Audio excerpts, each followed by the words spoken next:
Apa hukumnya bersubhat dengan pimpinan dalam berbuat kebatilan? Man ghasyana falaysa minna. Siapa yang menipu umat Muhammad maka dia tak diakui sebagai umat Nabi Muhammad sallallahu alaihi wasallam. Aku ni umat Nabi Muhammad, aku ni umat Nabi Muhammad, aku ni umat Nabi Muhammad. Kau tak diakui sebagai umatku. Kenapa? Karena kau menipu. Maka selamatkan diri dari tipu-tipu, bohong-bohong, dusta-dusta. Hidup ini sementara. Yang mau dimasukkan ke mulut makanan haram. Akhirnya berdoa pagi, petang, siang dan malam, waqina azabannar, Allahumma ajirna minan nar. Ditolak doa karena makan haram. Jangan suapkan makanan haram ke mulut anak-anak kita. Sepiring bakso, mie ayam, lontong, gulai masuk ke mulutnya, berubah menjadi setetes darah, darahnya masuk ke jantung, dari jantung naik ke otak, otaknya jadi jahat karena makan haram. Bukan kenakalan remaja, bukan kenakalan anak muda, kenakalan ayah-ayah dan mak-mak gara-gara ngasih makan anak haram. Jangan kasih anak makan haram.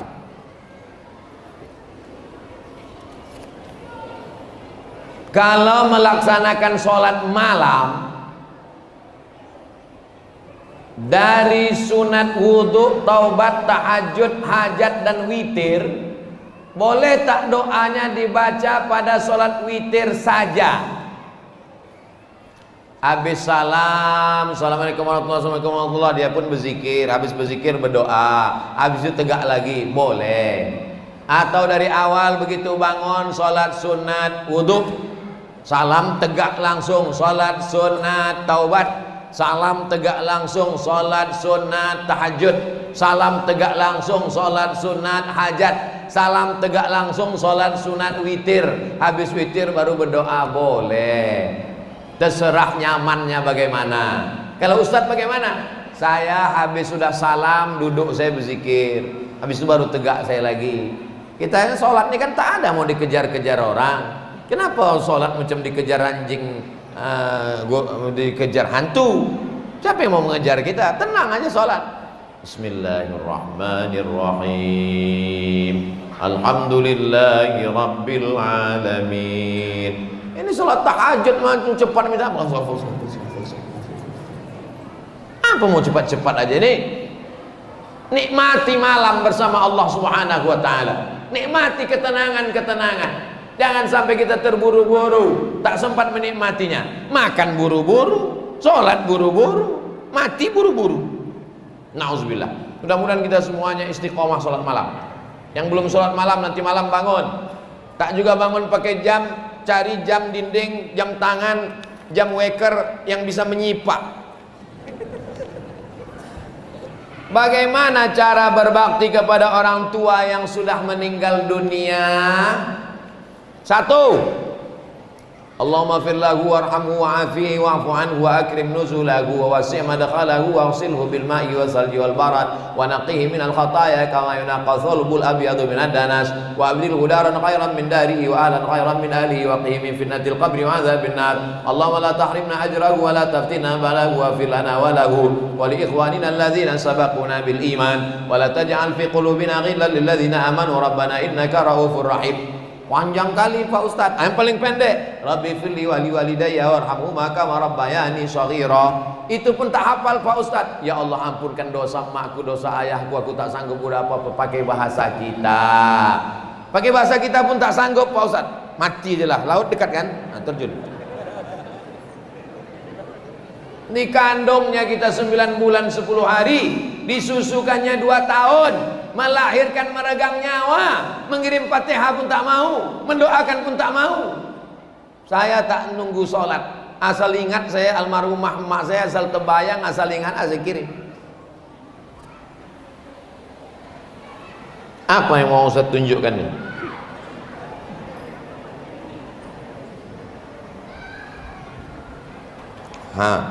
Gambar almarhumah emak.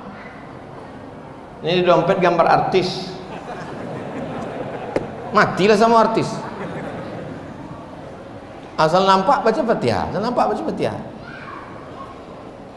Yang masih hidup orang tuanya balik dari sini, belikan makanan paling enak, belikan kain, belikan baju, kasih ke dia. Jangan nanti udah mati baru mencakar dinding. Oma, ngantuk kan kepala ketidang. Yang pertama doakan. Yang kedua, ya Rasulullah, ummi matat, emakku mati. Kata Sa'ad, ada sahabat Nabi namanya Sa'ad, emakku mati ya Rasulullah, apa atasaddaqu anha? Apakah aku boleh bersedekah? Kata Nabi, bersedekahlah. Ayu sadaqatu afdal? Apa sedekah yang paling afdal? Saqiyul ma, memberi air minum. Kasih air minum. Itu maka dikasih air minumnya. Kue tak perlu, air minum aja. Oh, menyindir Pak Ustaz. Kue tadi udah di dalam banyak. Tak dibuat di sini karena nanti menitik air liur, kalian tak dapat. Yang ketiga, kirimkan ayat Quran. Seelok-eloknya, seabdal-abdalnya sekhatam Quran. Kata Imam Nawawi dalam kitab Al-Azkar, dalam kitab Riyadhus Shalihin, wa in khatimul Quran, kalau dibacakan sekhatam Quran fahuwa hasanun, bagus. Kalau tak sanggup sekhatam Quran, hatinya Quran. Apa hatinya Quran? Yasin. Tak sanggup juga hatinya Quran, Ummul Quran. Apa itu Ummul Quran? Al-Fatihah. Al-Fatihah pun tak sanggup, pergilah ke pantai. Ngapain Pak Ustaz? Terjun kau ke laut. 4. Kalau ada duit hari raya kurban, ini 2,5 juta untuk aku, ini 2,5 juta untuk emak ayah aku, pahalanya sampai. 5. Pembangunan masjid, sumbangkan 1, 2, 3 sak semen. Masjid ini sudah siap, apa lagi? Tuh masih belum lagi ada. Ada kasih semen, 2, 3 sak semen. Hadiahkan untuk almarhumah, hadiahkan untuk almarhum, sampai pahalanya. Apalagi tahlil, la ilaha illallah, la ilaha illallah. Ya Allah, sampaikanlah pahala tahlil tadi 100 kali kepada almarhum emak, kepada almarhum ayah. Itulah yang bisa kita buat kalau dia sudah mati, meninggal dunia. Tapi kalau dia masih hidup, balik dari sini, cium tangannya, peluk badannya, senangkan hatinya. Kalau belum bisa membahagiakannya, jangan susahkan dia. Udah aku sampaikan, udah. Mau mengamalkan alhamdulillah, tak mau mengamalkan tengok aja nanti. Kalau sudah tiada, di masjid tak boleh nyanyi.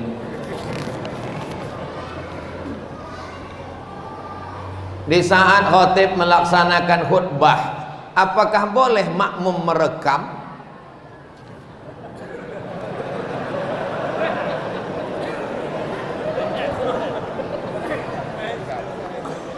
Jangan ini nanti dijadikan alasan mau main handphone. Nanti kalau saya bolehkan, ada orang yang ngasih main handphone pasti tanya, kau kenapa main handphone? Aku tak main handphone, aku merekam. Kata Ustaz Somad, boleh merekam. Aku juga yang kena. Sebelum pas azan tuh kan, Allahu Akbar, Allahu Akbar, nyalakanlah. Udah. Habis itu khotibnya pasanglah. Beli tiang tuh, berapalah harga tiang? Tak ada tiang, beli kayu-kayu sampan tuh, ikatkan. Merekam hukumnya boleh, karena dia sambil merekam itu tetap dia dengarkan. Yang tak boleh itu melakukan suatu perbuatan yang membuat dia tak mendengarkan khutbah. Main-main batu. Waktu itu lantai Masjid Nabawi itu belum pakai karpet lagi.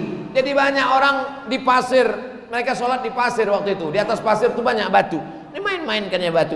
Apa kata Nabi? Man la'ibal hasa faqad lagha. Siapa yang main-main batu maka tak dapat Jumat. Asik main batu. Sekarang tak ada lagi batu, tapi asik main batu cuci. Jangan main handphone, jangan main batu. Direkamnya, bukan merekam Ustaz, difotonya pula Ustaz tuh. Habis itu update status. Lama kali khutbahnya. Apa ini? Kalau sekedar 2 sholat 2 rakaat, khutbah tahiyatul masjid pun 2 rakaat. Kalau sekedar 2 rakaat, sholat du'a pun 2 rakaat. Khutbah Jumat ini yang mau didengar laki-laki yang sehat, yang baligh, berakal, mendengarkan khutbah Jumat. Amal itu 3. Yang pertama amal badan, tegak, rukuk, sujud, tasyahud, salam, i'tidal, itu amal badan. Yang kedua amal harta, bayar zakat. Bapak Ibu udah bayar zakat? Alhamdulillah Pak Ustadz, kami tiap tahun bayar zakat. Berapa zakatnya? 2,5 kilo. Itu zakat fitrah. Kan zakat fitrah yang kumaksud. PNS, guru, pegawai Pemda, kantor bupati, kantor camat, TNI Polri, potong atas 2,5%, bayarkan ke Basnas, Badan Amil Zakat Nasional. Yang tak membayar zakat, rumah besar tinggal, mobil mewah tinggal, sampan kapal laut tinggal, hotel ruko, harta semua tinggal, diambil ahli waris. Yang kekal abadi zakat, wakaf, infak, sedekah. Ini nelayan-nelayan yang kaya banyak, ekspor impor. Ini Pak Ustadz, ikan di Ranai ini, ikan ini sekilonya 1 juta Pak Ustadz. 1 juta. Tadi saya dikasih tahu, katanya ikan di sini sekilo 1 juta. Penasaran saya, cemana bentuk ikan? Ekspor sampai ke Hong Kong, sampai ke Vietnam, sampai ke Cina. Bayangkan itu kayanya duit begitu banyak. Tak mau berzakat. Ancamannya luar biasa. Walladzina yaknizuna adh-dhahaba wal fiddah, orang yang menumpuk emas dan perak, wala yunfiqunaha fi sabilillah, tak dibayarkannya zakatnya. Fabashshirhum bi'adzabin alim, rasakanlah azab yang amat sangat menyakitkan. Bagaimana azabnya? Yauma yuhma 'alaiha, nanti hartanya itu akan dipanaskan, dibuat mendidih. Fatukwa biha jibahuhum, ditimpakan ke kening, wa junubuhum ke pundak, ke usus, wa zuhuruhum ke pundak. Adza ma kanastum, inilah harta yang kau tumpuk di dunia. Fadzuqu ma kuntum taknizun, rasakanlah akibat menumpuk harta. Amal yang ketiga adalah amal hati. Ridho, sabar, qanaah, tawakal, zikir, zuhud. Itu namanya amal hati. Amal kita ini 3. Amal badan, amal harta, amal hati. Tak habis-habis kertas nih.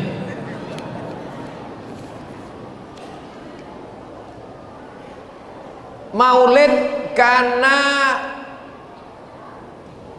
apa benar Pak Ustadz kalau kita lagi baca maulid, Nur Nabi Muhammad itu hadir?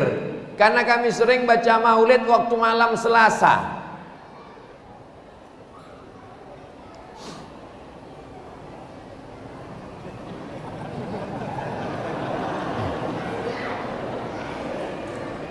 Nabi Muhammad tahu tak apa yang kita lakukan di Ranai ini sekarang? Saya bacakan ayatnya. Wa qul i'malu, beramallah kamu, fasayarallahu amalakum, Allah menengok amal kamu, wa rasuluhu, dan Rasulullah, Rasul menengok amal kamu. Jadi kalau Rasul menengok, apakah mustahil dikirimkannya cahaya, dikirimkannya solawat, dikirimkannya doa, dikirimkannya ketenangan? Tak ada yang mustahil. Itu kuasa Allah yang diberikan kepada Nabi Muhammad sallallahu alaihi wasallam. Jadi masalah dengan kita maulid, dengan kita solawat, dengan kita buat majlis, ada yang dapat ilham, ada yang dapat cahaya. Itu tidak ada yang mustahil. Allah kalau berkehendak, innama amruhu idza arada syai'an ayaqula lahu kun fayakun. Aku Pak Ustadz, nampaknya istriku ini dapat nur cahaya maulid. Kenapa gitu? Pas malam tadi jam 2, ku tengok sebelah setengah badan itu bercahaya Pak Ustaz. Itu bukan nur maulid, handphone kau diperiksanya.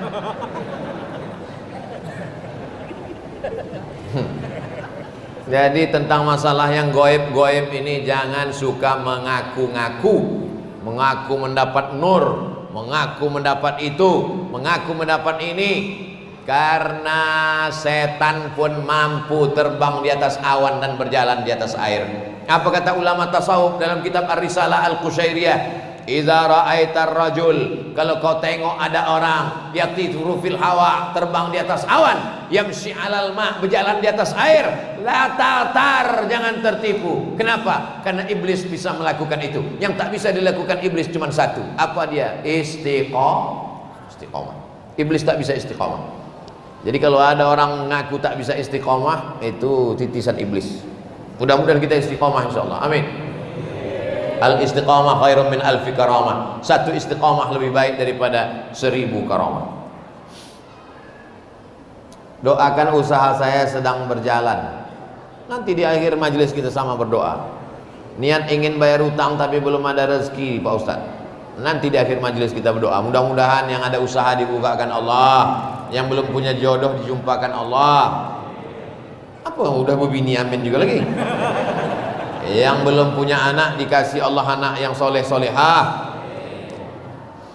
Bagaimana kedudukan dan peran pemuda dalam pandangan Islam Pak Ustadz dalam hal amar ma'ruf nahi mungkar? Kuntum khaira ummah, kalian umat yang paling baik. Kenapa disebut umat ini paling baik? Sifatnya 3. Ta'muruna bil ma'ruf, ajak orang buat baik. Wa tanhauna 'anil munkar, larang orang buat mungkar. Wa tu'minuna billah, beriman kepada Allah. Jangan sendirian anak muda. Anak muda mesti buat komunitas. Tadi malam saya jumpa dengan komunitas biker subuhan anak muda. Tadi malam saya jumpa dengan komunitas KNPI anak muda. Tadi malam saya jumpa dengan komunitas Jawara anak muda. Jumpa dengan komunitas RX King anak muda. Yang orang tua belum juga tobat. Kapan lagi mau tobat? Sudah tua, malaikat maut udah dekat. Jangan-jangan udah sampai airport udah. Nah, jadi anak muda ini mesti buat komunitas. Anak-anak muda di Ranai Darat, di Natuna, buat komunitas. Selamatkan yang pakai narkoba, selamatkan yang masuk LGBT, selamatkan yang ateis, selamatkan yang kecanduan game online, selamatkan yang kecanduan gadget, selamatkan yang kecanduan warnet, selamatkan yang pakai ganja, selamatkan yang pakai sabu-sabu. Tugas anak muda itu semua. Kalian anak muda nanti harapan masa depan. Yang sekarang kelas 1 SMP, SMP 3 tahun, SMA 3 tahun, kuliah 4 tahun. Yang sekarang kelas 1 SMP tahun 2022, 2032 dia sudah selesai S1. Dia akan masuk CPNS, dia akan jadi kepala dinas, kepala badan, kepala kantor, dia akan jadi anggota DPRD, dia akan jadi bupati, dia akan jadi camat. Kalau anak muda sekarang kacau balau, negeri kita akan terjajah sekali lagi. Insya Allah anak muda kita semuanya sehat zahir, sehat batin, istiqomah iman dan Islam. Hukum bermain handphone ketika sholat Jumat. Jadi ada sahabat pulang dari Belanda. Kata dia di Belanda itu, di kota tempat dia tinggal, itu tak ada orang main handphone kalau sedang khutbah Jumat. Kenapa? Dibuat peraturan. Yang ketahuan main handphone didenda $100. Nah, jadi kalau mau masjid kita pengurus buat. Yang ketangkap main handphonenya diambil, denda $100. Buat kesepakatan Bapak Bupati, Bapak dan Ramil, Bapak Kapolres. Insya Allah tak ada yang main handphone. Duitnya dipakai untuk penyelesaian semen, untuk membangun kelas tahfiz Quran. Kalau ditunggu kesadaran orang tak sadar-sadar, asiklah main handphone. Entah siapa yang dikontak. Manusia ini aneh. Ada kawan yang dekat, kawan jauh dihubungi. Jumpa dengan kawan yang jauh tuh, cari yang jauh lagi. Khutbah Jumat sedang dengar, asik main handphone. La haula wala quwata illa billah. Mohon penjelasan tentang jamaah tabligh yang mengajak ke masjid. Jamaah tabligh ini ada orang di India namanya Maulana Qasim. Siapa namanya? Maulana Qasim ini mengajar di bawah pokok kayu. Ngajar di bawah pokok kayu, ngajar hadis. Akhirnya Allah bukakan jamaahnya banyak, ramai. Berdirilah sekolah hadis di India. Namanya Darul Ulum Deoban. Maulana Qasim. Lalu kemudian orang pun banyak belajar hadis.